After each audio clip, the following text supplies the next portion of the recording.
Hi everyone, Ash Little Lady here with my first ever Lords Mobile YouTube video clip, and today I'm going to be talking about level 5 Darknests. I searched and scoured YouTube for help with level 5 Darkness and there was not much helpful information out there, and I thought to myself, why not make my own video to help other noobs, much like myself, that are in need of guidance. I mean, 5s are on another level.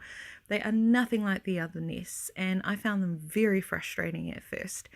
But through trial and error and a few hundred rallies later, I can now share some tips and tricks that I've learned along the way. So firstly, the basics. Stuff that you already know and should do automatically, like apply war gear. Don't attack in your travel gear like I do. I do it a lot because I get very distracted and I come back and I've lost the nest because I haven't switched back into war gear. Set your war talents to the left tree, starting from the bottom up and focusing on your chosen troop type. Choose the right heroes and leader. I like to go with all heroes that provide attack bursts. Make sure your army lineup is right, especially when using troop manipulation like you will see later in the video.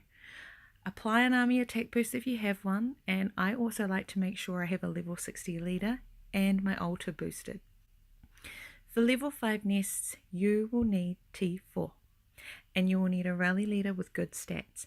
They need to be at least over 400 plus in stats to have a higher chance at success. If your stats aren't that high, you are going to need full T4 rallies, and even then, there's no guarantee of a win. So if you're struggling to fill a 5 or 10 minute rally with T4, then you'll need to set a 1 hour rally and cross your fingers and toes and hope someone doesn't beat you to the nest. So the first thing I learned was that level 5 nests are never what they seem. Forget what you thought you knew about running Darknests, okay? Because in a level 5 imp cav nest, like this one, that's heavy in infantry, it's most likely going to be in a range or cav formation, or for this instance, range phalanx. And it's probably most likely, but not always, going to be in a wedge, because 5s want to completely throw you off and mess with your head so that you fail. Sending all cav like you would usually do in a level 4 doesn't always work in a level 5. It's the same thing with imp range nests. They're usually in an infantry formation, just like this one, but there are the odd one that will be in the range lineup that you need them to be in. It doesn't mean you can't win them, it just means it makes them harder to win. Then there are the mixed nests, which are just a whole other story. The mixed nest could be mostly range, but then it's in cav wedge, so it tricks you into sending infantry, and then your infantry are hitting their horses and you die a horrible painful death and you lose. So mixed nests, just a completely different story right there. So in saying that, when you're looking for a nest to rally, and this applies to all levels, not just 5s, the easiest nests are the ones with one troop type in them. That way you can counter the troop type in the nest and you don't have to worry about the army lineup, which makes it an easy victory most of the time.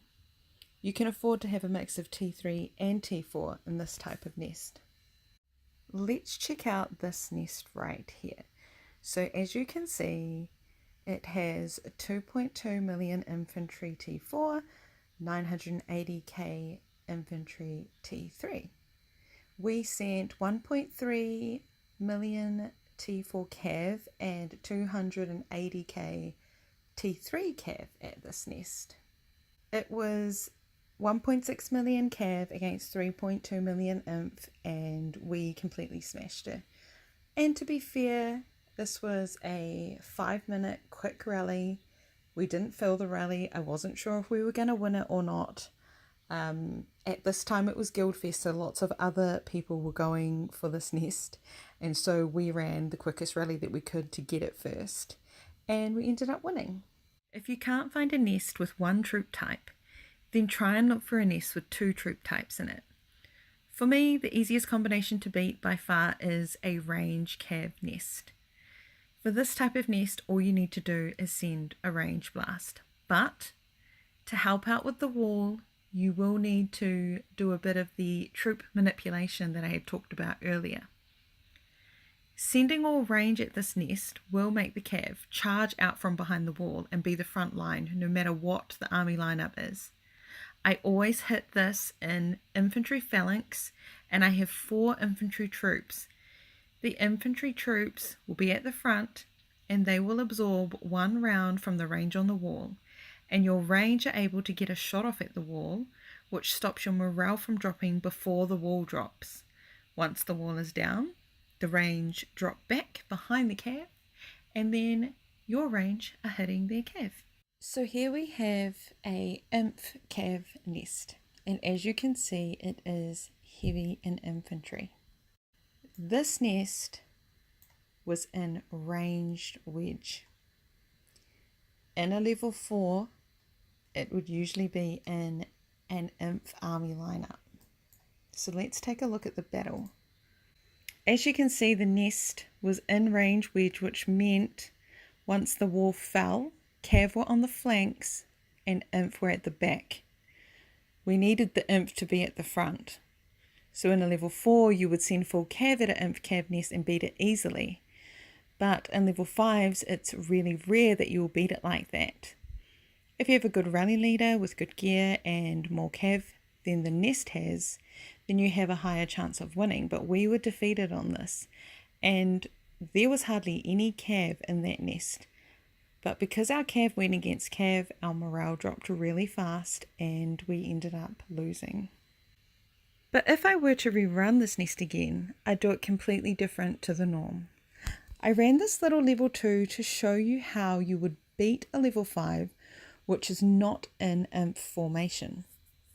The way to beat it would be to run range blast, but you would run your range blast in range phalanx with 1 inf troop. So the inf troop, which is at the back, will charge in front of your range. While the range are dropping the wall, this will stop the defending cav and inf from charging out of the wall. Then your range will hit the cav and you will beat that nest. Something for you all to note about range blasting nests is that with inf cav or mixed troops, the inf and cav will charge out from the wall, but as you can see here in this level 3 that I ran, just as an example so that I can show you, the infantry troops will end up in the middle and the cav on the flanks, and so it turns the defender's formation into a type of infantry wedge, as you see here. So as I said before, to stop the infantry and cav from running out and charging out of the wall like that, you just need to send 1 inf troop while in range phalanx. The inf range nest is a little bit harder if not in range formation. If the defender is in range formation, then it will be an easy win like this nest here. But if not, then the way to beat it is to just make sure that you have more inf than the nest has. That way, if it's inf against inf, then you should be able to beat it. But don't try running cav against it, because if you run cav against this nest, the range in the nest will hit the cav and your morale will drop too fast. Now, in saying all of this, one thing that I have noticed from running inf range nests is that if the nest is full T4 range and full T4 inf, the nest can usually be beaten with a full inf rally no matter what the army lineup. Mostly because the full T4 nests are usually 3 million troops and less than 2 million infantry, so are usually beatable. But the mixed T3, T4 inf range nests usually have bigger walls and more troops, so it can be much harder, which doesn't really make sense, right? But level 5s are completely different, and they just like to mess with your head, like I've said before. Last but not least, the mixed nests. I just ignore this nest. I just don't like them. If I scout one of these nests and I see that it is a mixed nest, I will most likely delete it and move on and try and find a 1 troop type or a 2 troop type. And when there's none of those around, we do run the mixed nests, but they require test runs and you are going to have to run them more than once. You need to find nests that are heavy in T3. And once you know what the front line is, try and counter the front line. But even then, sometimes we still lose. Even when we know what we know about nests, the mixed level 5 nests are just sometimes unbeatable. I mean, we've had this discussion in Guild. We believe that you just need to have mythic champ gear and then you can beat the mixed nests. Now, if you have any hints or tips or tricks for me for the level 5 mixed nests, please let me know. Comment below, add me online, I don't know, tell me what's up, because I have no idea how to beat them. I've only won maybe 5 mixed nests before out of the hundreds that I've run. So yeah, let me know how you go if you ever do try them and you do find out how to beat them. So, in summary of everything that I've said today in this clip, if you're going to try and run a level 5 nest, try and look for 1 troop type in the nest. If you can't find one of those, try 2 troop types. I believe range cav is the easiest, but if you have higher stats in cav or higher stats in inf, then try the imp cav nest and the imp range nest. Remember troop manipulation, and just stay away from mixed nests. I mean, I know you think that you can do them, but trust me, you're just going to waste your time. Just don't go near them. Only if you have to, you know, only if there's like 20 billion thousand guilds around and they've all taken all the other types of nests and all you've got left is mixed nests, then please go ahead and do them. But otherwise, just stay away. Just not worth it. So I hope that my first ever Lords video clip has given you at least a little bit of help on level 5 nests. Please comment below if you have anything to add or have any questions. Thank you for watching. Make love and war.